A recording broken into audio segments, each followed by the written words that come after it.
All right, I wanted to show you a couple of the new labs that are available in CyberDefense. This one is Exploring a SQL Injection Flaw, and this lab is, if you remember this lab from Ethical Hacker, it's significantly enhanced.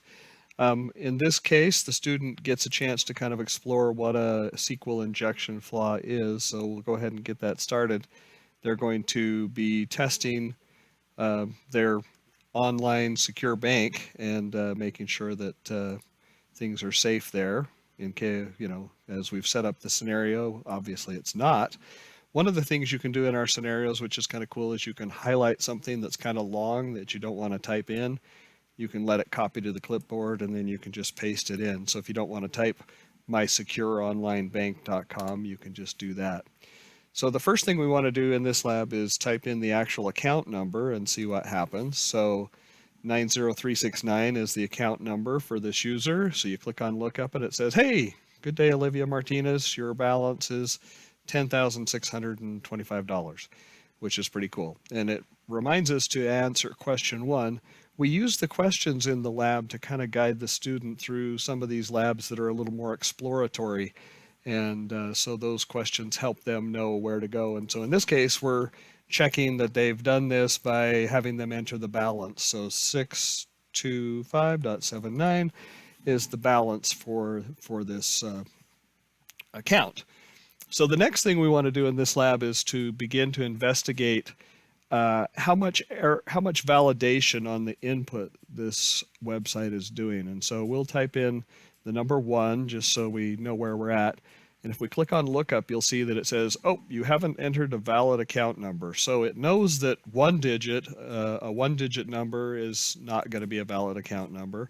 If we put in 2, it knows that 2 digits is not a valid account number. 3, 4, and then once we put in 5, you'll see that things change a little bit. Oh, now that we've put in 5 digits, it says, okay, well, it's not telling us it's not a valid account number, but it's not telling us that it found an account number. So at least it's checking to see that you're entering in a 5-digit number. If you keep going, let's do 6 and 7. Interestingly enough, it's not telling us that it's a bad account number. It's just telling us that it didn't find that account number. So if you look at the question over here, one of the questions says, how many digits are required to be considered a valid account number? Well, as long as it's got 5 digits in it, it's going to say, okay, this must be some sort of a valid account number. So in the world of SQL injection, that leads us to believe, well, gee, can we enter in additional information? So I'm going to type in my account number, again, 639, and I'm going to add some additional information to it. In the scenario, it suggests typing Bob or cat or dog. And if we type in Bob, you'll see that, oh, it took my account number and it gave me the information, but it didn't care that I had put additional information after the account number, which kind of gives us an indication that this is going to be vulnerable to a SQL injection attack, because it's going to let us put other things in there. So you can see, oh, we forgot to answer the question over here. What can you determine from these inputs? Well, the input is not restricted beyond the first 5 digits. So we found that, hey, we can put extra stuff in there and it's still going to give us our account number. So with that information, knowing that we can put extra stuff in there, let's try a couple of simple injection attacks. So we're going to put in our account number, and then we'll just add or 1 equals 1. And basically, whoops, that's not equals, 1 equals 1. And what this is basically saying is I want my account number or true. So I want, basically it's saying I want any account number. And so if we click on lookup here, well, gee whiz, we got everybody's account number because we told it to give us everybody's account number where account equals where it's true. And so we got the whole list of things here. So just to verify that the student's kind of following along with us, we ask him for the account number of Ocean Padilla here. And so his account number is 90006. And we put that in. So we're going to try another simple SQL injection attack where we're going to try and we're going to try and add some information. So we'll say, tell us our account number and who am I? And so if you do account number and who am I and click on lookup, you get your account balance, but you also get return the user that the web server is using. So that web server is using www.user or -user. So once we've got that information in there, we can click on Score Lab and it tells us we've answered the questions correctly, but we've guided the students through kind of evaluating whether or not this is this website is vulnerable to attack.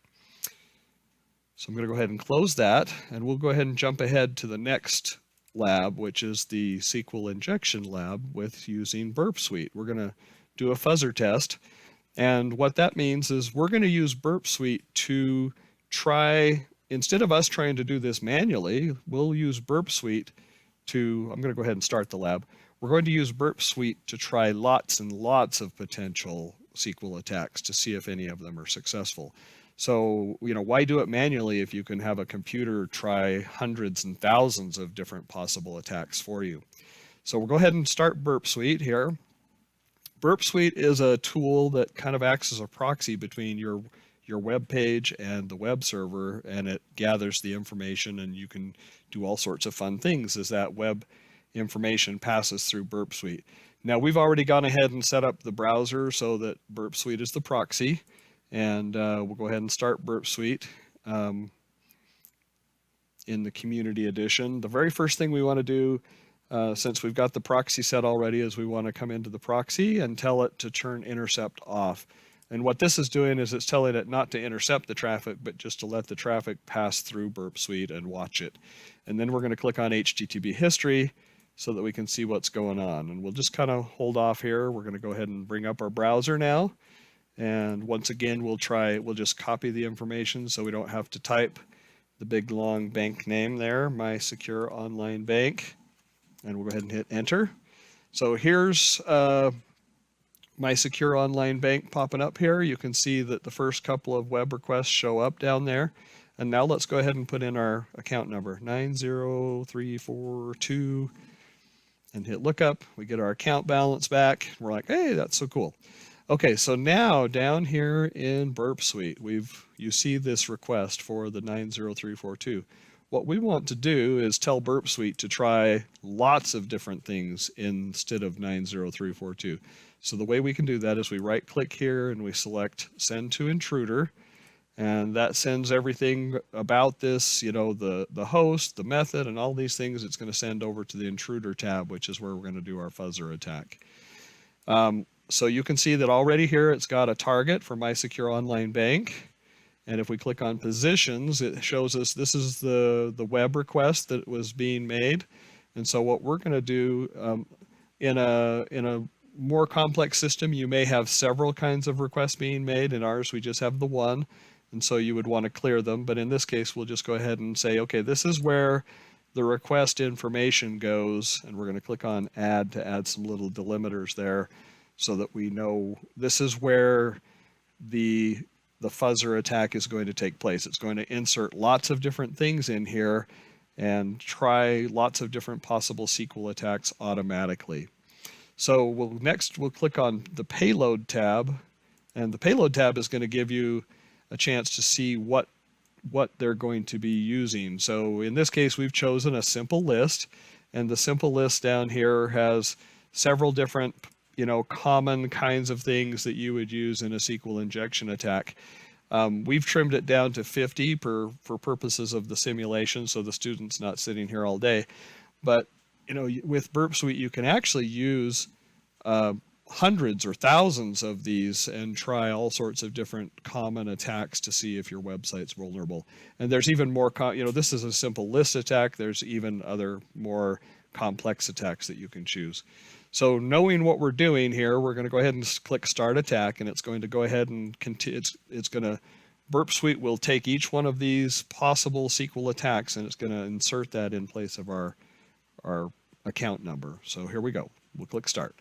And you'll see the very first one is actually our account number. And so if we click on that, you'll see down in the bottom here that we got the Good Day Blake Jackson. You got your account balance. But then it tried the little, just a quote mark. And if you scroll down and look at what that happened, it says, oh, hey, you got a SQL syntax error. So it didn't like that one very much. And if we click on the next one, which is just a double quote, it comes up, and basically we got nothing back on that one, just a blank response. And if you click on the pound sign, it comes back and says, oh, that's a bad request. The web server didn't like that at all. And then if you look on the next one, another blank one, and so we'll see some of these. So to kind of guide the student through evaluating this, we use the questions again. And so if we click on answer the questions, it says, okay, which kind of response did the equals %20 quote mark give us? And if you look at that, that's this one right here, number 9. And it says you have an error in your SQL syntax. So that one wasn't a successful attack because it just was a SQL error. And then it says which response was received from the or equals 0 pound sign attack. So let's go scroll down and find that.